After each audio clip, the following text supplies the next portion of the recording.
श्रीहरिकोटामधून ऐतिहासिक असं प्रक्षेपण करणार आहे। श्रीहरिकोटाच्या सतीश धवन स्पेस सेंटरमधून अमेरिकेचा ब्लूबर्ड ब्लॉक 2 उपग्रह इस्रो अवकाशामध्ये प्रक्षेपित करणार आहे।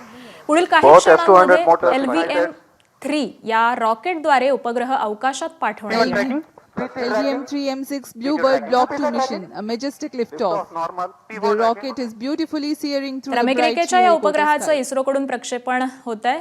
ब्लूबर्ड ब्लॉक 2 LVM-3 असे M6 याचं नाव आहे आणि रॉकेट का इस्रोकडून सफलतापूर्ण श्रीहरिकोटामधून हे प्रमोशन प्रक्षेपण मंच केलं से जात आहे और अपनी उद्दिष्ट कक्षा की ओर बढ़ चला है LVM-3 M6 rocket.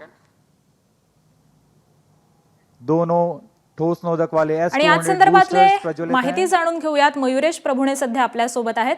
Mayuresh sir, या स्पेस सेंटर मधून अमेरिकेचा हा ब्लूबर्ड ब्लॉक 2 हा उपग्रह इस्रो अवकाशामध्ये प्रक्षेपित करतायत, काय नेमकी वैशिष्ट्य असणार आहेत आणि भारताला याचा कसा फायदा होणार आहे?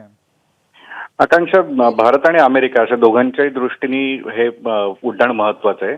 भारताच्या दृष्टीने कारण हे व्यावसायिक उड्डाण आहे, आपण याच्यामधून आपल्याला आर्थिक उत्पन्न पण मिळणार आहे आणि महत्वाची गोष्ट अशी की हे भारतामधून केलं जाणारं आतापर्यंत सर्वाधिक वजनाचं प्रक्षेपण आहे।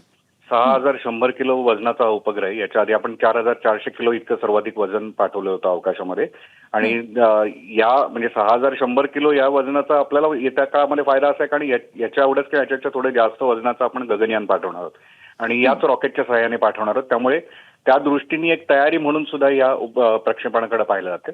दुसरं व्यावसायिक उड्डाण आहे, ज्या कंपनीचं आपण हे पाठवतोय तर त्या कंपनीकडून दिली जाणारी सेवा ही जगात सगळ्यांनाच उपयुक्त असणारे भारताला सुद्धा आहे। कारण हे जे उपग्रह आता अवकाशामध्ये पाठवले जात आहेत ब्लूबर्डचे, ब्लॉक 1 गेल्या वर्षी पाठवण्यात आलं होतं, ब्लॉक 2 आता आपण भारत पाठवतोय आणि याच्या माध्यमातून स्पेस मोबाईल ही संकल्पना प्रत्यक्षात येणार आहे। म्हणजे आता आपल्याला जे 5G 4G नेटवर्क मिळतं ज्याच्यामधून आपण व्हिडिओ कॉलिंग करतो किंवा व्हॉइस कॉलिंग करतो, तर या गोष्टी आता थेट अवकाशातून मिळणार आहेत। त्याच्यासाठी ग्राउंड सेगमेंटची गरज नाही। त्यामुळे जगात कोणी कुठं जरी असला तरी त्या ठिकाणून त्यांना व्हिडिओ कॉलिंगची सुविधा या सेवेच्या माध्यमातून मिळणार आहे।